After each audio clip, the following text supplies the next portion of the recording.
Bueno, buenos días. Y yo decía al llegar que hay que darle un premio a los que asisten hoy a este acto, bajo la lluvia, y aún estamos aquí y luego eso requiere un doble agradecimiento por nosotros. Hoy se me ha encargado hablar, bueno, dentro del tema, en defensa de una literatura ultrajada, hablar de la represión en Cuba en los 50 años que lleva, en los 50 y tantos años que lleva este régimen, y sobre todo también a la expresión de lucha por la libertad de expresión por los que estuvieron presos durante muchos años. Debo referirme al viejo presidio, o sea, al que comenzando en el 59, ¿verdad?, ya más o menos entrada la década del 80, empieza a desaparecer y que pasaron todas las atrocidades que ustedes no pueden imaginarse. Yo compartí aquellos momentos. Pero hoy es el día, es la víspera de los derechos humanos, o sea, de la Declaración Universal de Derechos Humanos. Y por tanto, había que pensarse para precisar más ese concepto, que todos estos derechos o todos estos aspectos que la Declaración establece están englobados dentro del concepto general de la libertad. O sea, todos los aspectos están imbuidos de ese afán de la libertad. Y la libertad es algo muy difícil de definir. La libertad, sencillamente, únicamente podríamos entenderla como la relación que existe entre el individuo y el Estado. Donde el Estado es todo y controla al individuo y su vida, no hay libertad. Donde existe un Estado, o sea, un tipo de gobierno que garantiza precisamente con el apoyo jurídico la libertad del individuo, hay libertad. Nos recordamos que la Declaración de Independencia de Estados Unidos, después de decir que los seres humanos son dotados por Dios de ciertos derechos inalienables, dice que para garantizar esos derechos se instituyen los gobiernos. O sea, se ha cambiado el ritmo. No es que el individuo está al servicio todo del Estado, sino que el Estado es el que debe estar defendiendo con sus propias leyes y con sus propias armas la libertad del individuo. Ahí tenemos libertad. Hay una anécdota que debe ser verdad, una anécdota de Lenin, que redactó un documento, no recuerdo cuál era, y cuando se lo llevó a uno de sus expositores, le dijo: pero no ha mencionado la libertad. Entonces Lenin, extrañado, le dijo: ¿libertad? ¿Para qué? Ok, ya está indicando en estos regímenes totalitarios de cualquier banda, izquierda o derecha, cuando el Estado lo controla todo y establece una dictadura del pensamiento, no hay libertad. En nuestro país nos pasó también eso mismo. La prensa antes del régimen de Castro comunista tenía libertad de expresión, prensa libre, libertad de exposición, etcétera, etcétera. El gobierno, que ya está tomando poco a poco el control de todo, tuvo que ver que habían artículos en la prensa que contrarrestaban, que no estaban de acuerdo con el gobierno. ¿Y qué hizo entonces el gobierno? Controlando los sindicatos, hizo que en cada artículo que se escribiera que no fuera conforme a las normas del régimen, ponerle una parte, un final, que es lo que los obreros de esa empresa no estaban de acuerdo con lo que habían escrito. O sea, eso fue lo que se llamaron coletillas, una de las primeras manifestaciones del control estatal. Después, todos conocemos las famosas palabras de Castro dentro de la revolución, todo, y fuera de la revolución, nada. Hasta que con la evolución de la conformación jurídica del régimen, ya se llegó a la figura jurídica de propaganda enemiga. Y ahí se institucionalizó, inclusive, la falta de libertad, porque libertad, ¿para qué? Sin embargo, hubo intentos de ejercer a contrapelo esa libertad de expresión. Y, por ejemplo, en el 1964 se publicó un libro de poemas titulado Novísima Poesía Cubana. Aquí los jóvenes lo que estaban planteando, una especie de independencia, se planteaban que ni estaban de acuerdo con una poesía que respondía exclusivamente al régimen, ni tampoco una que era evasiva y que por tanto se distanciaba de las multitudes. Esos fueron todos dispersos, después formaron un grupo de ellos, el Puente, y en definitiva algunos se integraron por el miedo, pero la mayor parte se puso en contra y se fueron muchos de ellos, entre ellos fundamentalmente Isel Rivero y José Mario, que después se fueron al exilio. Pero no terminó la cosa ahí. Hubo también otros intentos de ejercer la libertad de expresión, que es el famoso caso de Berto Padilla, que todos saben que aquel libro del premiado, el libro Fuera del Juego, creó toda una conmoción y diríamos un puntillazo final a la falta definitiva de la libertad de expresión. Hay un caso también muy significativo, que es el caso de René Ariza. René Ariza, que lo conozco y que también Orlando lo conoce desde que eran jóvenes, cuando publicaba una revista, publicó unos cuentos fabulosos, ¿no? Y entonces trató de sacarlo del país. Fue apresado, lo condenaron a 8 años de prisión y sencillamente aquellos cuentos no tienen nada que ver con la política, sino sencillamente en la interpretación tendenciosa del gobierno, que inclusive hicieron una cosa que no funciona en derecho. Hay peritos mecánicos, peritos calígrafos, pero era un perito literario, que es el que iba a decir la intención que tenían esos cuentos. Y esos cuentos lo llevaron a la prisión. Me lo encontré también en la prisión, fuimos otra vez, lo ayudé bastante porque estaba muy, muy deprimido por la injusticia que habían cometido. Y bueno, es otro de los casos en lo que por intentar la libertad de expresión, pues caen presos. Y entonces entramos a hablar un poco de esa manifestación, ¿comprende?, en el presidio político. Hay que dividir el presidio en dos partes. El viejo presidio, ¿comprende?, desde el 59 a la entrada a la década del 80 y los que después entraron en prisión por esas mismas cosas, manifestando o haciendo otro tipo de lucha, que fue la lucha por los derechos humanos, etcétera, etcétera. Pero en el presidio inicial, digámosles, el presidio convencional, o el viejo presidio, ¿verdad?, pues sencillamente hay una serie de peculiaridades que hay que notar en ese presidio. Primero, peculiaridad, el espacio del tiempo de las condenas. Hubo condenas hasta como el caso de Mario Chani, que cumplió 30 años de condena. ¿Entiendes? Pero también hubo, aparte de la masividad, también la prisión de las mujeres. Nunca ha habido en la historia política del mundo un presidio de más de 6.000 mujeres presas. Además de eso, una peculiaridad que yo quiero señalar, la peculiaridad de la capacidad de derivar el dolor en la dirección de la belleza. ¿Qué quiere decir esto? Eran hombres de lucha, hasta los campesinos que se habían alzado, que los habían apresado, hasta abogados o médicos, etcétera, etcétera, que sí tenían una formación sin duda, pero que no eran creadores, no eran artistas, muy pocos así que eran a la prisión.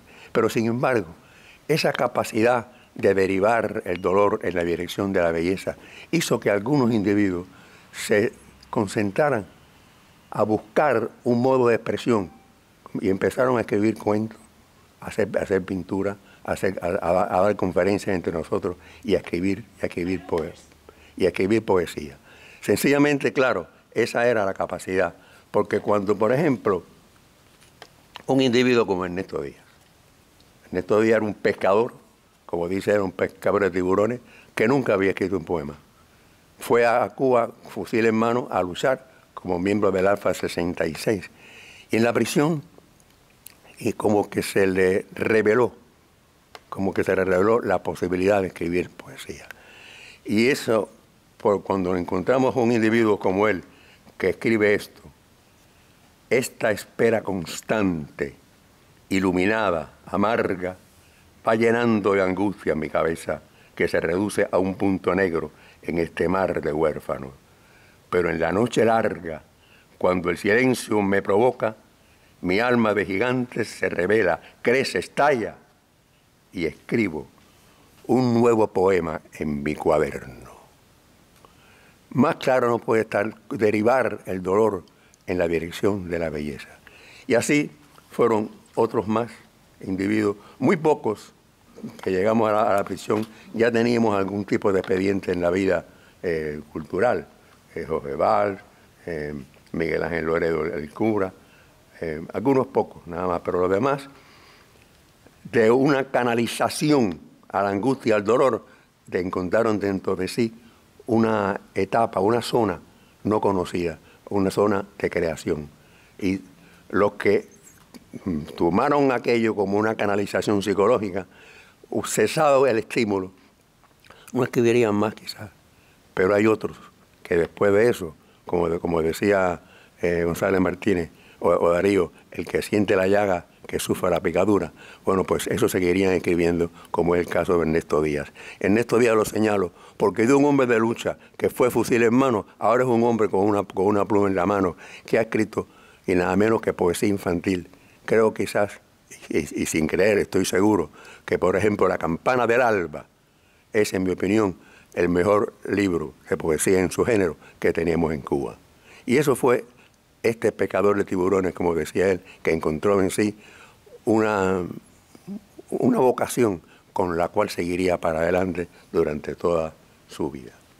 Pues bien, hay casos también, por ejemplo, que por un hecho de creación en prisión se le aumenta la condena, como es el caso de Tomás Fernández Travieso. Tomás Travieso, que ya estaba al borde, después de cumplir como más de 15 años de poder salir, escribió una novelita, no, un drama, un pequeño drama, en un solo acto, titulado Prometeo. Aquí se le puso en escena, se le puso Teresa María Rojas del grupo Prometeo. Y entonces allá, después que hicieron eso, lo volvieron a meter para la cárcel hasta que cumplieran unos cuantos más años. O sea, que hasta en ese lugar tan complicado salía afuera la libertad de expresión. Esa que sinceramente es diríamos, el aspecto que hoy estamos buscando. Vamos a ver qué más que vi aquí. Pues bien, tenemos que ver que los temas que se enfocaron fueron muchos. No solamente fue un panfleto político, no. Hubo poesía religiosa y muy buena como la escribió Jorge Valls. Hubo las otras motivaciones que llevan a todos los que se ponen frente a la vida y a través de su medio expresivo van exponiendo aspectos que a todo el mundo nos toca. O sea, lo que tiene la poesía, y en esto va la defensa de nosotros, pues sencillamente que se anticipan o dicen cosas que los demás sienten, pero que no pueden decirle igual. O sea, ayudamos un poco a comprender la vida, a reconocerla en cada uno. Quiero señalar, para no tomar más detalles, me estoy llevando más tiempo, creo que me pongan ahí el correctivo, pero no puedo dejar de decir, aunque sea un poema, de aquellos que se escribieron en prisión. Y he escogido el poema del sacerdote Miguel Ángel Loredo, comprende, que tanto bien hizo con su prédica allá en la prisión, un poema que él escribe, y me acuerdo el nombre, para 3 presos. El señor de 3 presos. Uno de ellos se había suicidado, se había ahorcado, el bitongo le decíamos, ¿no? Entonces, pues Miguel Ángel Loredo escribe esto que realmente tiene tanto impacto como una buena misa. Nunca tuviste una mujer en la calle, tuya, propiamente tuya. Nada sabes del semen eficaz hasta los hijos certeros, ni la violencia de sometimiento que logra el cariño.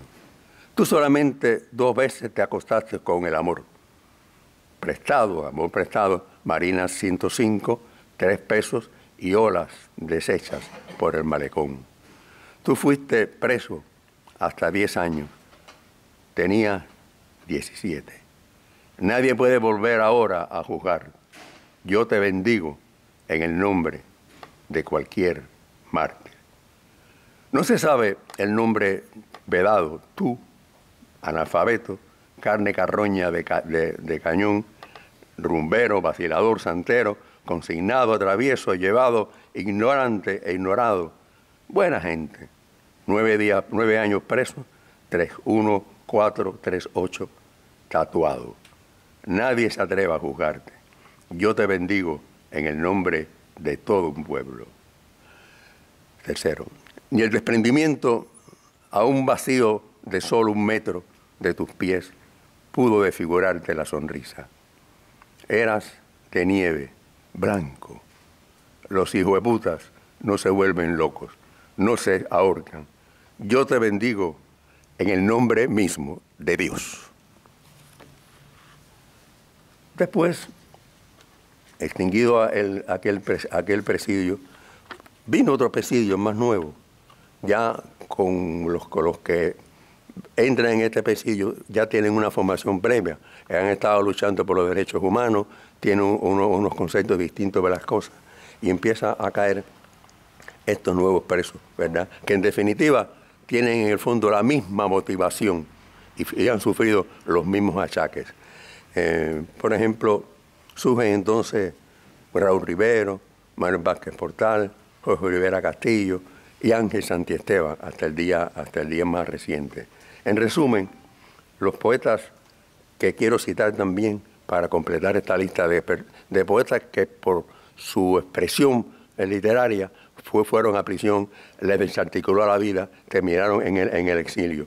Y esto lo ha cogido el escritor José Abreu Felipe en un ensayo que es La poesía exiliada y pateada, donde él cita a los poetas Evi Campa, José Oliva, René Ariza, Reinaldo Arena, Esteban Luis Cárdenas, Roberto Valero y David Lago.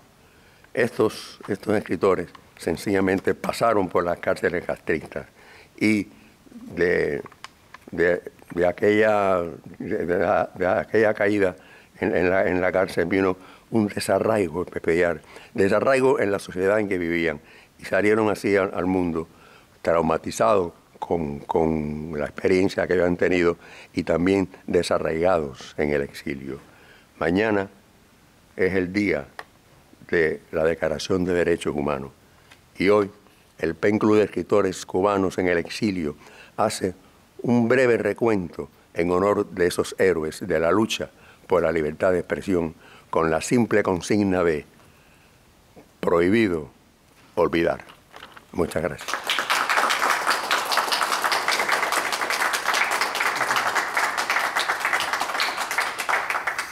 Muchas gracias, Ángel, por ese recorrido del dolor de los poetas y los escritores cubanos.